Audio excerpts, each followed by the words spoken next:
Okay, then, guys, just to go through the elements of work that I'd like to see from your work from today, please, year six. So, the first thing that you will have done was will have been looking at those four statements relating to the Jungle Book and dividing them between true and false in that recall section. Second skill will be that vocabulary one, looking at the word punctuating. Can you think of other words, maybe ones relating to bike tires, where you see elements of the word punctuating? Okay, can you think about how that word's separated?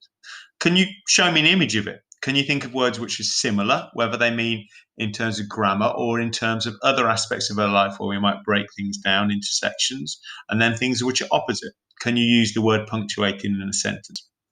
Okay, so that's the second element. And the key task, the really main task, you've got two choices for this one. You could, if you want, continue with the conversation between Charlie and Tommy that I've started scribing for you. Okay, so far we've started learning about what they put in their stories about Grandma Wolf and her mouse children.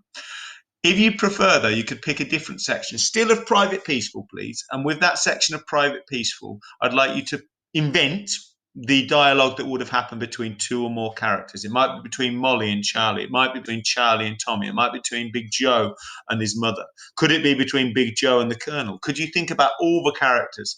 Something that's happened. So I don't want you to read on in the story. I don't want you to copy a piece of dialogue. I want you to think a conversation that maybe Michael Morpurgo hasn't included in his story. What could happen in that conversation? Doesn't need to be huge. I'd say four or five elements of speakers speaking. So I'd expect half a side, maybe a side of A4 at most. I look forward to reading those. Thank you very much for your time and your focus today. So you might choose to do your own, as I say, or you might choose to continue mine. I look forward to reading those soon, year six.